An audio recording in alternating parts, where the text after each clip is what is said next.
All right, let's dive into a topic that's so much more than just a chapter in a textbook. We're talking about the project manager's code of ethics.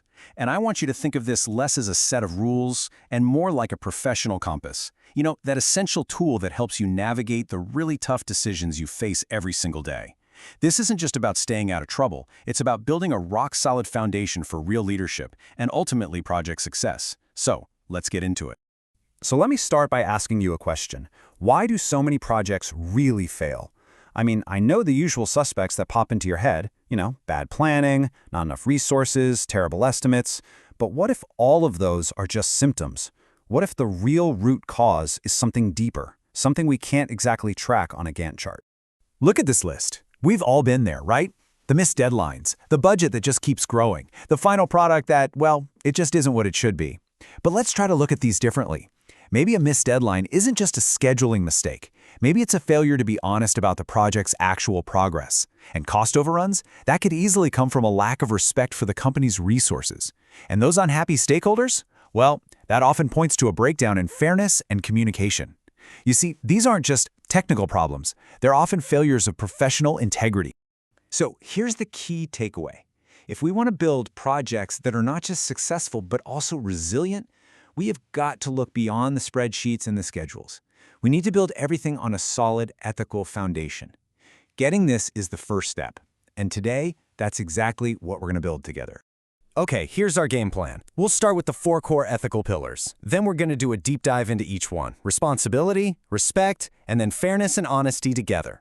And we'll wrap up by showing you how to turn all of this into your own professional compass. All right, let's get to the framework itself. The Project Management Institute's Code of Ethics and Professional Conduct. It's not just some dusty document. It's a global standard. And the best part? It was built by project managers for project managers to help us make smart decisions, especially when we find ourselves in a really tough spot. It all boils down to 4 core values. And here they are: responsibility, respect, fairness, and honesty. Now, for those of you with that consulting mindset, you're going to love this because this framework is basically MIS. It's mutually exclusive, each pillar covers its own distinct area, and it's collectively exhaustive, meaning together they cover the whole landscape of professional conduct. It's simple. Responsibility is about ownership, respect is about consideration, fairness is impartiality, and honesty is all about truthfulness.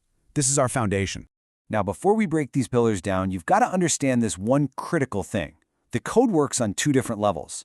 On one side, you've got aspirational standards. These are the ideals we're all striving for, right? Like being a truly great leader. They're not optional, but they're kind of hard to measure. Then, on the other side, you have mandatory standards. These are the hard lines in the sand. They are firm, totally non-negotiable requirements. If you violate these, you could be facing disciplinary action. So the code is both your guide to becoming better and the set of rules you absolutely must follow. All right, let's jump into our first pillar, responsibility.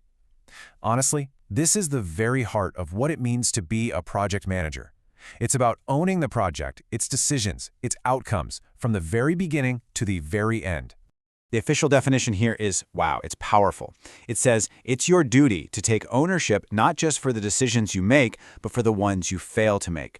Not just for the actions you take, but for the ones you fail to take. This is all about complete, total ownership of the entire cause and effect chain on your project. There is absolutely no room for passing the buck here. So, what does this actually look like?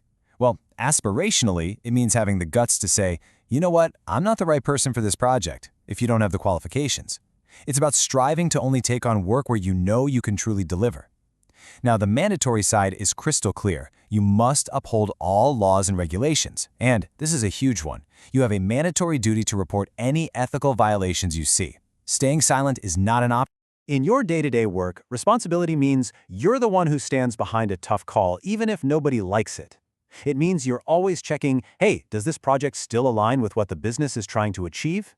And it means you are the trusted guardian of all the sensitive information that's flying around on every project.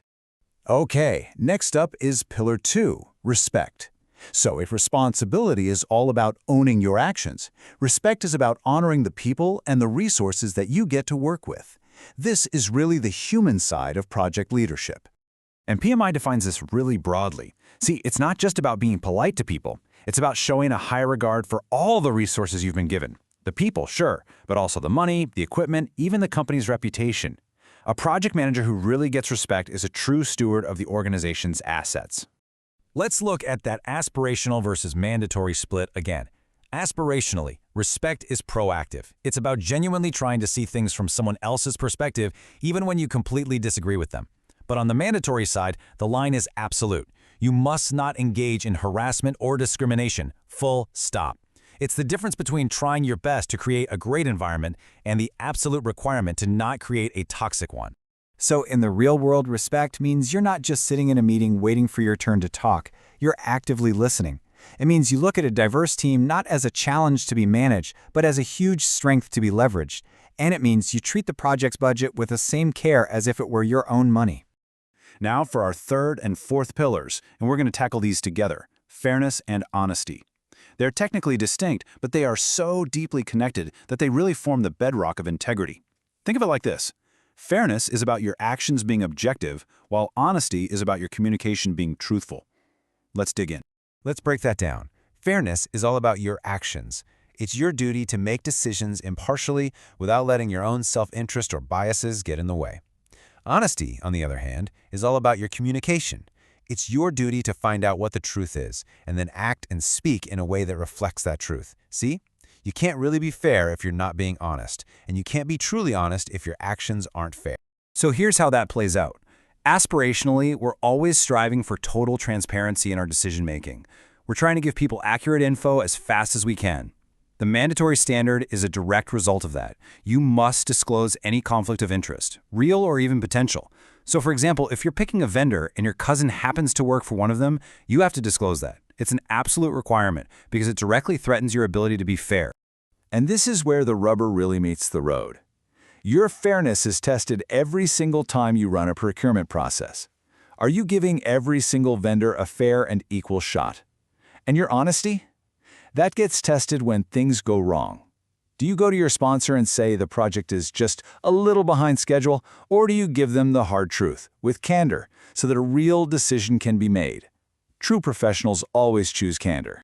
So we've broken down the 4 pillars. Now, let's pull it all back together.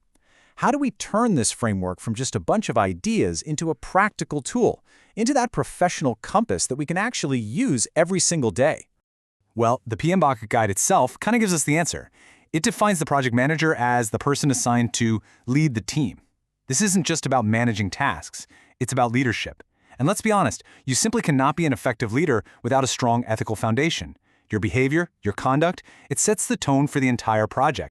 And you have to understand that your ethical choices create a ripple effect. They don't happen in a vacuum.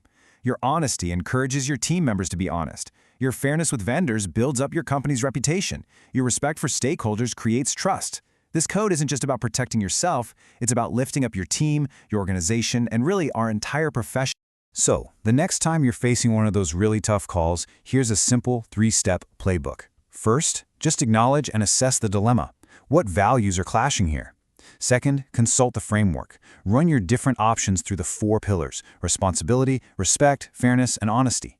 Ask yourself what the aspirational and mandatory standards are demanding. And finally, step 3, act with integrity. Make a choice that you can stand behind, a choice that upholds the code. So I'm going to leave you with this.